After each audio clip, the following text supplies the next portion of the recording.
So, ito mga kababayan ito po ay sinusulong yung House Bill number 14. Ito po yung tinatawag na Expanded Agricultural Insurance Act. Alam niyo naman po na ang farmers natin, fisher folks natin, um, sila po yung nagpapakain, no? Sa mga Pilipino. Sa dami ng Pilipino, sila po ang nagpapakain doon. Well, kung titingnan mo nga naman, di ba? Napakahirap po ng trabaho nila.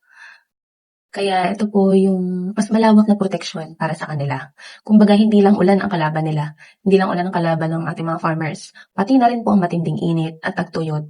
Banta po yan sa ating mga farmers at fisher folks. Kaya nga isinusulong itong Expanded Agricultural Insurance na mas pinalawak.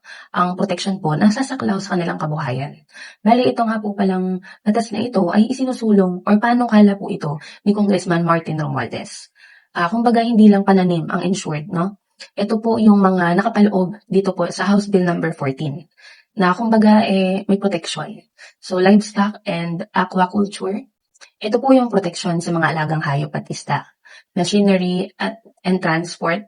Sigurado yung mga traktora, bangka at kagamitan. Yung susunod is infrastructure. Kasama po dyan yung mga warehouse at pasilidad sa produksyon. And itong agri-forestry. Sakop po dyan yung mga forest plantations. So, syempre sa tulong nitong kooperatiba at ng private sector, syempre, mas mapabibilis ang ayuda tuwing may peste or kalamidad.